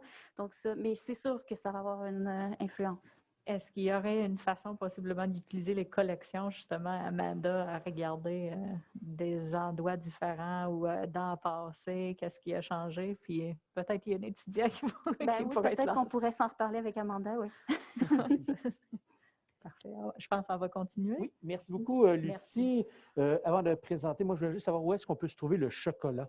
Pas sur le site d'un océan de saveurs. Merci. Donc, notre prochaine présentatrice est Christine Desjardins de Pêche Océan Canada. Christine est biologiste, donc à l'Institut Maurice-Lamontagne. Et puis, je lui donne la parole. Merci.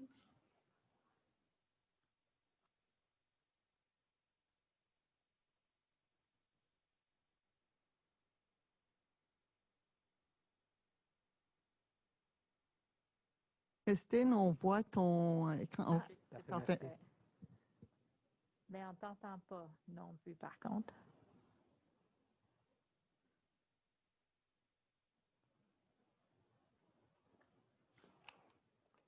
On ne t'entend pas, Christine, toujours?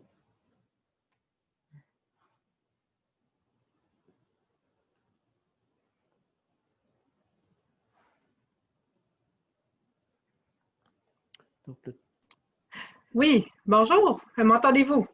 oui, merci. Oui. Bon, je suis désolée, mon écran a fait quelque chose de bizarre que j'avais jamais vu. Je suis vraiment désolée. Bonjour tout le monde, mon nom est Christine Desjardins. Je suis biologiste à Pêche et Océan Canada. Je vais vous parler aujourd'hui de la cartographie des habitats infralittoraux du Saint-Laurent.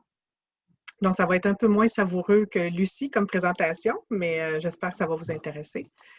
Donc, je vais vous donner un peu le contexte global de ce projet-là. Nous, on ne travaille pas nécessairement, notre focus n'est pas nécessairement sur les macroalgues. C'est plutôt que Pêche et Océan Canada a décidé de mettre à jour son programme en cas de déversement pétrolier. Là, on est vraiment loin des algues, là, mais vous allez voir où je m'en vais. Quand il arrive un déversement pétrolier, on doit, c'est Environnement Canada qui est en charge de ça, doit fournir des cartes de sensibilité aux intervenants pour choisir quels endroits on protège en priorité. Donc, ces cartes-là au MPO qui étaient disponibles étaient désuètes. Il y avait vraiment besoin d'une mise à jour. Donc, c'est ce mandat-là qu'on s'est fait confier, de créer de nouvelles cartes ou de mettre à jour des cartes de sensibilité pour l'estuaire et le golfe du Saint-Laurent. Quand est arrivé le moment de choisir à quoi on s'attaquait en premier, les algues, la végétation marine en général a été notre premier focus. On s'est rendu compte qu'il existait très peu en fait, il n'y avait pratiquement pas de cartographie à grande échelle. Tout ce qu'on avait, nous, dans nos cartons, c'était une cartographie où on avait 2 ou 3 endroits très localisés où il y avait eu des inventaires de biomasse d'algues. Ça datait déjà de quelques temps. Puis, on avait aussi l'inventaire qui avait fait le mieux la lumière en 95 des herbiers du zoostère, mais on n'avait pas rien à grande échelle comme je l'ai mentionné. Donc, on s'est attelé à la tâche. Juste un petit résumé des publications contemporaines là, qui ont fait un résumé des algues dans l'estuaire et le golfe du Saint-Laurent, algues et plantes marines, comme la zoostère. Il y a André Cardinal en 90, donc qui a mis dans son article ses inventaires qu'il avait fait lui, mais il a aussi recensé toute la littérature au sujet des inventaires passés sur les algues marines benthiques du Québec. Il y a le mieux la lumière, comme je l'ai mentionné, qui avait travaillé sur la répartition de la zoostère. Donc, ça, c'est le travail probablement le plus étendu géographiquement qu'on retrouve à l'heure actuelle. Ensuite, Pêche et Océan Canada, justement dans l'optique de vérifier si la zoostère était une espèce d'importance écologique, a fait une revue de littérature, encore une fois, mais spécifiquement sur la zoostère. Donc, ils ont intégré au travail de Le Mieux et la Lumière les autres travaux qui avaient été faits sur la zoostère dans le GSL. Puis finalement, pour les macroalgues, il y a Anissa Merzouk et Éric Tamigno qui ont créé une banque de données sur les macroalgues marines. Toutes les informations, ils ont colligé les informations sur les macroalgues marines, encore là, de diverses sources. Et cette base de données-là est disponible sur l'OGSL. Nous, quand on a décidé d'initier ce projet-là, on a entendu parler vraiment par hasard, c'est tout à fait une coïncidence, que l'UQAR avait un projet de cartographie des écosystèmes côtiers. Donc, c'est un projet très ambitieux qu'ils avaient de faire une cartographie surfacique de la côte. Donc, la côte incluant le supralittoral jusqu'à l'infralittoral. Donc, on s'est associé avec eux parce qu'on avait vraiment des points très, très complémentaires entre nous. Nous, on avait fait faire au MPO, pas dans mon équipe, mais dans une autre équipe, des photos aériennes haute résolution du littoral pour faire la cartographie de la zoosphère. C'était vraiment dédié à ça en priorité. On avait de notre côté, bon, l'intérêt pour la biologie, la végétation, et puis de leur côté, ils avaient fait faire des photos obliques par hélicoptère de la côte. Ils ont une expertise évidemment en géomorphologie et en substrat que nous, on n'avait pas. Donc, c'était une association complémentaire. Mais ce que je vais vous parler aujourd'hui, c'est vraiment de l'infralittoral. Donc, vous avez un résumé ici de la méthodologie qu'on a utilisée. Vous avez un aperçu ici des photos aériennes qu'on a pris. On va en revoir d'autres à plus grande échelle tantôt. Il y a eu un pré-traitement des images avant de pouvoir travailler avec. Il y a eu une segmentation des images, il y a eu une validation de terrain pour aller voir sous l'eau qu'est-ce qu'on avait. Et finalement, toutes ces informations-là vont être intégrées dans une géodatabase à l'échelle du Québec. On va revenir sur chacune de ces étapes-là. Là, il faut que je vous dise là, on est en plein milieu du projet actuellement. On est en pleine collecte de données. Donc, ce que j'ai à vous présenter aujourd'hui, je n'ai pas de résultats, je n'ai pas d'analyse. Je vais m'en tenir à la méthodologie, puis à quelques résultats préliminaires. Donc, voici la première étape. Vous avez un aperçu ici sur la carte du Québec. C'est l'entièreté des photos qui ont été prises par le MPO sur les côtes. On peut même rajouter Anticosti qui a été pris cette année. Non, c'est-à-dire a été pris l'année dernière. Cette année, je pense qu'il y a un peu de la base Côte-Nord qui a été rajoutée. Donc, c'est énorme. Je pense qu'on totalise au moins autour de 3000 km de côte là-dessus, certainement. Donc, c'est en vigueur, ce projet-là, depuis 2015, les photos aériennes. Il faut dire aussi qu'il y a un capteur sur la caméra qui prend les ondes visibles, mais prend aussi l'infrarouge, parce que quand on étudie la végétation aquatique, cette bande-là d'infrarouge nous permet d'afficher la végétation. En fait, la végétation va paraître rougeâtre quand on affiche cette bande-là, puis ça, c'est assez intéressant d'un point de vue cartographique. Donc, le deuxième pré-traitement qu'on appelle, on utilise évidemment beaucoup le logiciel ArcGIS pour travailler. La deuxième étape, c'est vraiment de coller les photos une à côté de l'autre pour en faire ce qu'on appelle une mosaïque. Donc, c'est un fichier beaucoup plus facile à travailler que des photos individuelles. Puis, comme vous remarquez ici, chacune des photos, il y a un petit chevauchement là, entre chacune des photos, ce qui fait qu'on ne perd aucun détail. La troisième étape est une segmentation automatisée. Évidemment, on n'a pas été faire nos petits dessins à la main avec le logiciel. Donc, on confie à un logiciel le soin de nous faire des polygones ou des segments similaires, pas des segments, des pigments similaires, des pixels similaires vont être regroupés. Donc, vous voyez ici un exemple assez évident d'une tache noire où tous les pixels sont très foncés. Donc, le logiciel a déterminé que ça, c'était un objet pour lequel il pouvait dessiner un segment. Ça, c'est la première sortie. Ça donne, vous voyez qu'il y a énormément de petits polygones, puis c'est très, très découpé. Ça, ce genre de produit-là est ingérable. Donc, il a fallu absolument qu'un analyste, un photo-interprète repasse et nettoie ces segments-là. Donc, vous avez ici dans la deuxième photo le produit final après qu'un photo-interprète ait repris manuellement l'édition des segments. Puis, on a dû aussi prendre la décision de se limiter à des segments de 1000 m² et plus, parce que sinon, c'était, ça générait des milliers et des milliers, des dizaines de milliers de segments. Et puis, ça faisait vraiment pas de sens non plus d'un point de vue biologique. Ensuite, là, je ne parlerai pas, la validation terrain, Lucar a fait sa propre validation terrain, puis il l'avait un petit peu plus facile, entre guillemets, parce qu'il pouvait marcher le terrain dans l'intertidal. Nous, dans l'infralittoral, on ne pouvait pas y aller à pied, donc on y a été en bateau. On avait des petits zodiacs ici. Puis, comme on voulait couvrir un très grand territoire en peu de temps, on ne pouvait pas se permettre d'y aller en plongée et de faire des quadras, donc pour aller vraiment prendre l'information quantitative très, très, très fine. Fait qu'on y a été avec une perche, avec une GoPro au bout, tout simplement, avec deux fortes lumières.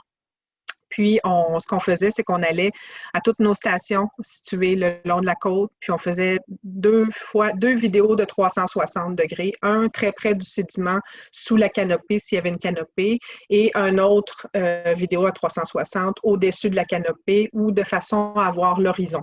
OK? les carrés rouges que vous voyez, c'est les zones qui ont été visitées. À l'intérieur de chacune de ces zones-là, il y a des stations qui ont été choisies. On va voir un macro un petit peu plus tard.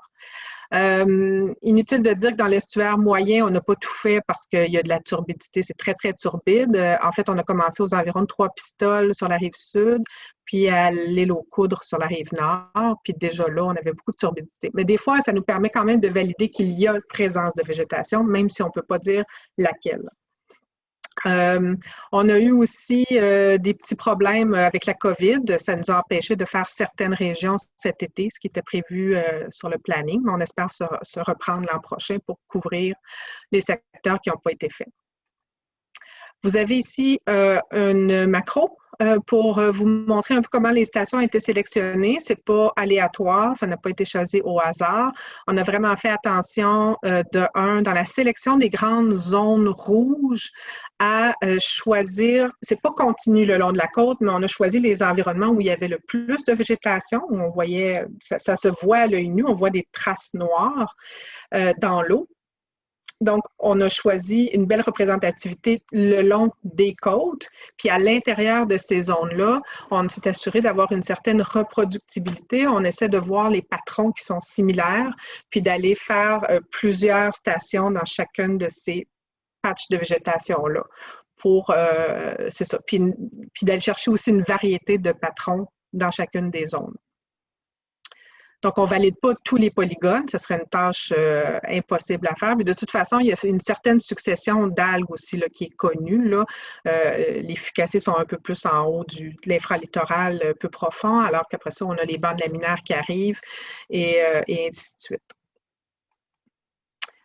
Une fois ces vidéos-là captées, ce qu'on a fait, c'est qu'on a monté un dictionnaire visuel pour l'analyse de ces vidéos-là.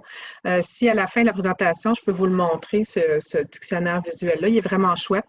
On peut, parce que là, on avait quand on avait plusieurs analystes qui analysaient les vidéos, on s'est rendu compte qu'il y avait des disparités en termes d'appréciation. Donc, on a fait cet outil-là pour nous aider. Donc, dans l'onglet visibilité, par exemple, on peut cliquer dessus, puis on va voir les 5 catégories de visibilité avec les 5 types de photos, ce qu'on appelle pour que ce soit plus facile d'identifier notre niveau de visibilité.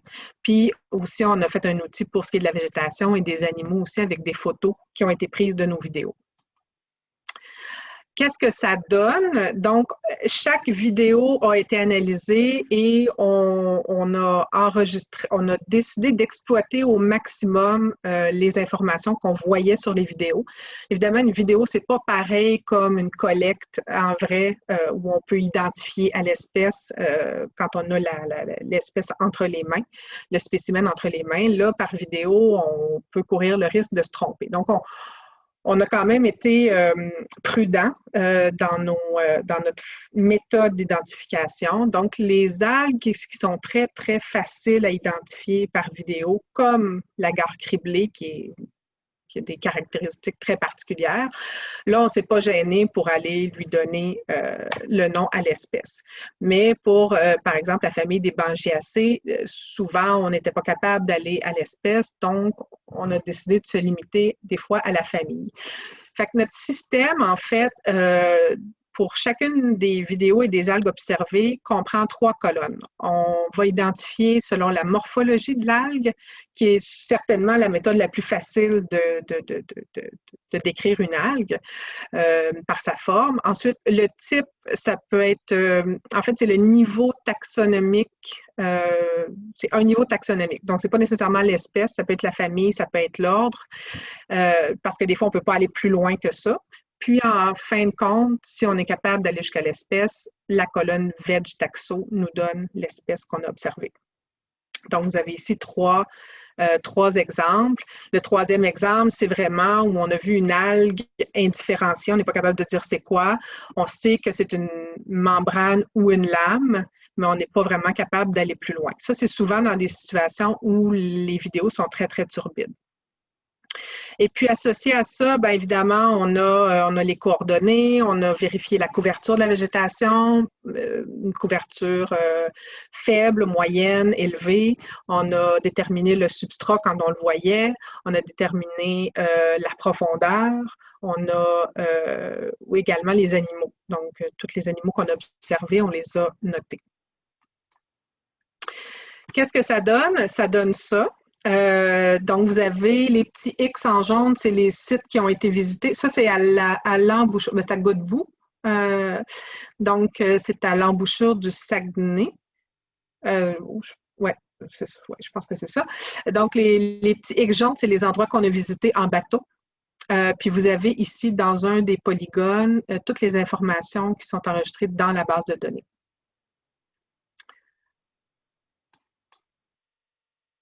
Vous avez maintenant les résultats, des résultats préliminaires. J'ai pris le parc du Bic, puis juste pour vous montrer un peu ce que ça donne en vrai, la cartographie, j'ai mis en beige là, tout ce qui a été fait par l'UQAR, parce que c'était pas. Vous avez l'infralittoral supérieur, l'infralittoral inférieur en beige pâle, puis tout ce qui est en vert, c'est nos informations sur la végétation, qui nous ont donné la végétation aquatique.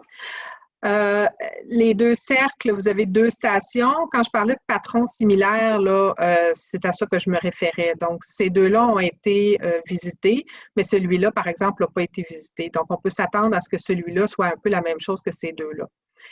Puis celui-là aussi, probablement, sont situés à peu près aux mêmes profondeurs, ont une espèce de patron similaire. Donc, c'est à ça que je me référais. Ici, vous avez donc, dans la vidéo, on la voit ici, c'est une capture d'écran de la station 108 qui est ici.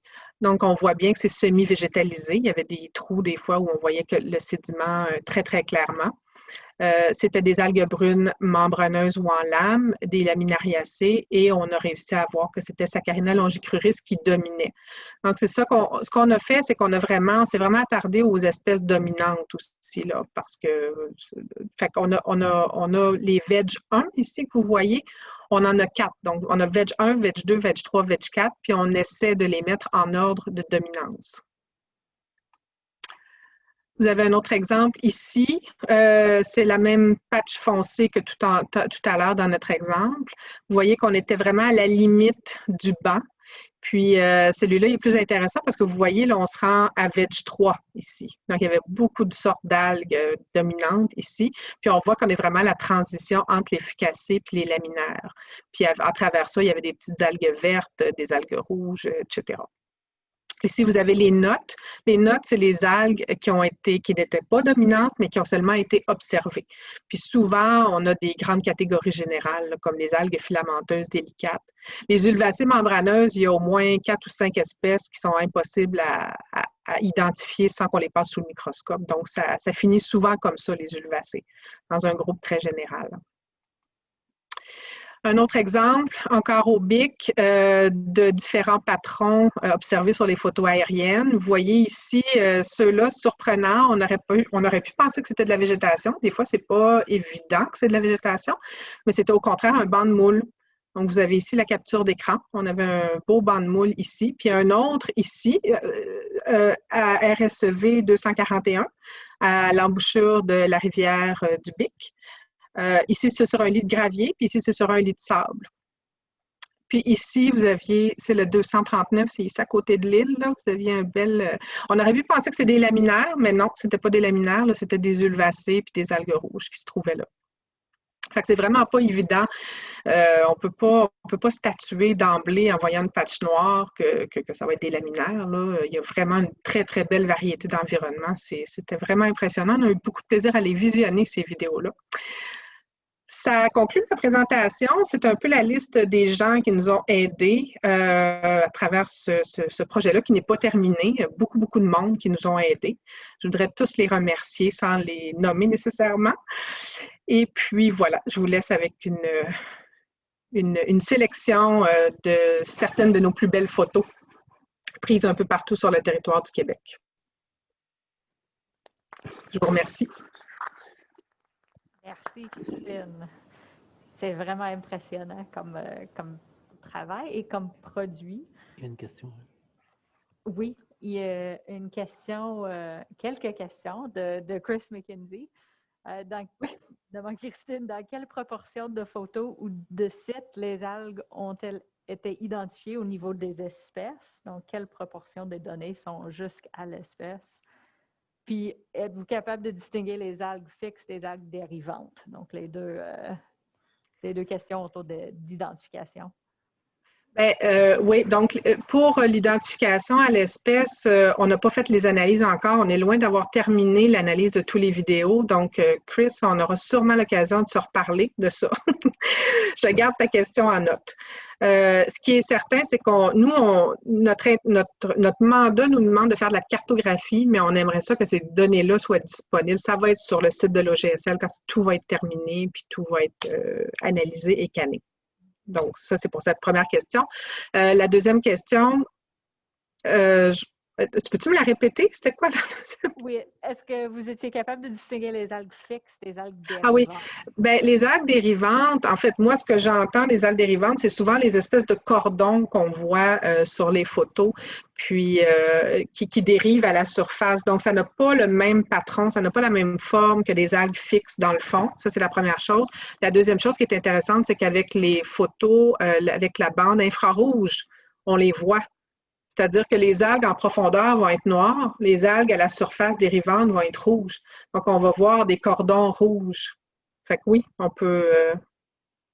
OK, oui. Donc, ce qui est à la surface, ça paraît clairement différent. C'est très Oui. intéressant. Oui. Merci encore. Une petite question. Allô? Oui. Oui, quand on a fait nos études à Tikitajuak dans un Nunavut, on a essayé de ramasser du calcaire. Est-ce que c'était là à ce moment? Je ne me souviens pas. Mais c'était des laminaires, je pense. Puis, ils étaient tellement gooey rapidement, une fois qu'on les a coupés. Puis, je veux savoir comment est-ce qu'on évite ça. C'est really slimy. Rapidement, aussitôt qu'on les a coupés. Oui, une question plus large pour n'importe qui Pour qui n'importe veut. Led? Oui, peut-être avec le plus d'expérience. D'abord, est-ce que c'est fixé au fond? Pour moi, c'est le chef qui les a ramassés, mais... Mais si on met dans une chaudière, et ça, dépendant de l'espèce aussi, parce qu'avec Agarum, ça ne relâche pas de mucus, mais avec Saccharina, oui, ça peut produire énormément de mucus rapidement. Ah, OK. Mais on ne peut pas les entreposer longtemps. C'est mange tout de suite, n'est-ce pas, madame? Ou congeler tout de suite? Il faut les nettoyer, puis il faut soit les sécher, soit les blanchir ou les surgeler. Ouais, il faut tout de suite les traiter pour que ça se conserve. Oui, c'était rapide. Puis, Est-ce que Amanda, tu aurais une réponse à cette question? I was just going to say you can rinse them, maybe, but that I agree with what Lad. It's certain species, the Hedophyllum nigripes, I think it's called now, is the worst for mucilage. It's really like extremely bad. So it could be a matter of trying to identify, what certain species that you want and avoiding the ones with the really, really high levels of mucilage. But also rinsing them could help, but it also might just make a bigger mess. But you would just rinse them in fresh water, or do you rinse them? Okay. I would try as a start. I'm not sure if it would work, but. Merci, Debbie. OK. Puis, merci au panel. Puis, c'était fortement intéressant.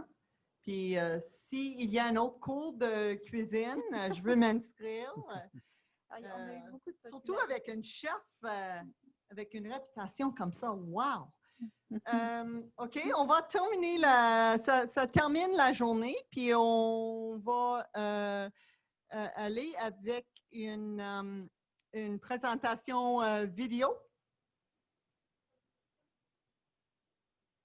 Pardon? On a encore des questions, mais c'est terminé. Oui, mais est-ce qu'il y a des... Oui, on a 2 bonnes questions ici. OK. Est-ce qu'on peut les prendre? Oui. Oh oui. Parfait. Oui, la première question est pour Christine. Le projet, est-ce qu'il va être étendu aux côtes de l'Arctique québécois? Bien là, pour l'instant, on a de l'argent, nous, pour le GSL. Fait que ça serait le fun, mais non. Pour l'instant, il n'y a pas ça. Parfait. Merci. Donc ça, c'était rapide. On a une autre question. s'il était possible, par comparaison de cartographie antérieure dans le Saint-Laurent, d'évaluer l'impact des pressions anthropiques entre le passé et maintenant. Bien, certainement. C'est ça, oui, ça pourrait peut-être servir à ça plus tard. Je sais qu'il y a quelque chose de similaire qui a été fait pour la zoostère. L'UQAR a eu des projets sur des herbiers de zoostère. Ils ont vu l'évolution d'un herbier de zoostère à travers le temps. Fait que pour les macroalgues, ça pourrait peut-être être la même chose. Il faudrait trouver les photos, mais je pense que ça serait possible, oui. Parfait. Il y avait une question pour Amanda que je vois, elle a répondu sur le chat, mais moi, je trouve que c'est super intéressant comme question, puis je pense que ça en profiterait. Est-ce qu'il y a un changement dans le temps? Est-ce qu'il y a moins de monde qui rapporte des spécimens au musée maintenant comparé au passé? Vu toutes les techniques comme les photos aériennes puis tous les autres projets qu'on a, est-ce qu'il y a un décroissement dans le nombre de spécimens qui revient au musée? Oh, pardon. Oui, un peu, mais ça dépend, comme j'ai répondu, ça dépend de qui travaille sur quoi. Et moi, je veux faire beaucoup de collections pour le musée parce que je vois que c'est important, mais ça dépend aussi, je vais dire ça en anglais, c'est plus facile. It depends who's working on what. So with biodiversity collections like DNA barcoding, if every researcher keeps a voucher for each sequence, eventually those people are going to find they have a huge collection and maybe nowhere to store it. And so they end up getting donated to the museum. So it really it comes and goes depending on sort of what people are working on, who's working on what, and sort of almost it's like who you know. So it depends, you know, if you have a connection with someone at a certain museum or institution, you might donate your collections there because you know they'll be taken care of. So in our case, we've had less work on macroalgae because there was no seaweed person, but we've had a huge amount of work on vascular plants. So now I'm kind of bringing up the seaweed, the research at the museum. So. Il y a une autre question pour toi, Amanda. Est-ce que tu as parlé des espèces en Arctique, d'une collection des espèces de macroalgues, de macrophytes en Arctique? Est-ce qu'il existe la même chose pour l'estuaire et le golfe du Saint-Laurent? Oui, il y a une bonne collection. Je ne sais pas exactement combien, mais Lee fait beaucoup de collections au golfe de Saint-Laurent. Et aussi, nous avons des collections qui viennent de l'Université de Laval aussi. J'oublie le nom de la personne qui a fait ces collections, mais... André Cardinal. Oui, exactement, Cardinal. Alors, on a beaucoup de collections comme ça aussi. Parfait, merci. J'ai une autre question et cette fois-ci, c'est pour Fanny. Fanny, tout ce que vous avez développé dans l'estuaire en face de Rimouski, avec les 3 ondes et une zone beaucoup plus froide, est-ce que tu crois que vos résultats peuvent s'appliquer à des zones dans la baie James où on a justement près d'une embouchure de rivière comme la Grande et on s'éloigne? Est-ce que tu crois qu'il y a des parallèles à faire? C'est exactement ce qu'on est en train de faire, sauf que l'échelle de la baie James est énorme. On avait justement une réunion hier où on essaie de synthétiser toute l'information. C'est de la grosse job, mais on va y aller avec des grosses analyses après multidimensionnelles pour essayer justement de trouver les corrélations entre les paramètres environnementaux et la densité des herbiers. Ouais, mais ce problème d'échelle, c'est toujours un gros problème quand on fait de l'écologie et c'est toujours une grande question. Parfait, bien, merci beaucoup. Donc, je ne vois plus de questions. Je crois même qu'on dépasse notre temps et qu'on s'était un peu emballé. Vous voyez, c'est ça, les gens qui travaillent sur les macroalgues, ils sont toujours des passionnés. Ce que j'ai beaucoup aimé de la session, je ne sais pas si tous ceux qui sont encore à l'écoute, vous avez vu qu'on a pris des données autant historiques avec Amanda jusqu'à des données actuelles. On a aussi des techniques plus traditionnelles avec de la photo aérienne, des techniques beaucoup plus avancées. Donc, vraiment une panoplie d'approches et de conditions pour récolter les données. Parce que jusqu'ici, en les macrophytes, il y a encore beaucoup à faire, il y a encore des questions. Elles rendent des services autant l'écosystème par la captation ou la séquestration du carbone, par la création d'habitats. Elles peuvent aussi également avoir des bénéfices pour l'humain. On l'a vu avec Lucie, avec différentes personnes. Donc, avoir directement au niveau gustatif, umami. Moi, je vais aller tester ça. C'est quoi du umami exactement? J'ai encore un peu de difficulté à visualiser ou à goûter. Mais donc, autant gustatif que nourriture. Donc, directement bénéfice à l'humain. Qui dit bénéfice à l'humain dit aussi économie. Hein? Donc, c'est des aspects très importants. Et les macroalgues, jusqu'à maintenant, sont encore il y a encore beaucoup à faire. Autant, on a vu dans le Saint-Laurent, on voit que la cartographie dans le Saint-Laurent n'était même pas encore complétée et on est en 2020. Donc, ça montre que, imaginez en Arctique combien il reste énormément de chemin à faire. Donc, en tant que tous les jeunes scientifiques qui nous écoutent, hein, allez vers les macroalgues et le côtier, il y a beaucoup d'espace. Je vous rappelle que l'Arctique canadien, c'est 10 des côtes mondiales. Donc, un terrain de jeu magnifique. Donc, je vais laisser sur ça le mot de la fin à Kathleen. Oui, j'aimerais remercier toutes les personnes qui ont présenté. En fait, je trouvais ça formidable de voir qu'est-ce qui se fait puis comment on travaille. Puis mon but principal, notre but en organisant la session, c'était de débuter des conversations. Donc, je vois plein de liens entre les présentations et comme Phil a dit, il y a énormément d'espace pour d'autres projets et pour d'autres collaborations. Donc, j'espère que même si on ne peut pas être toutes dans la même salle présentement, qu'on va avoir des conversations par la suite. Puis ça va faire sortir plein de bonnes idées pour le futur.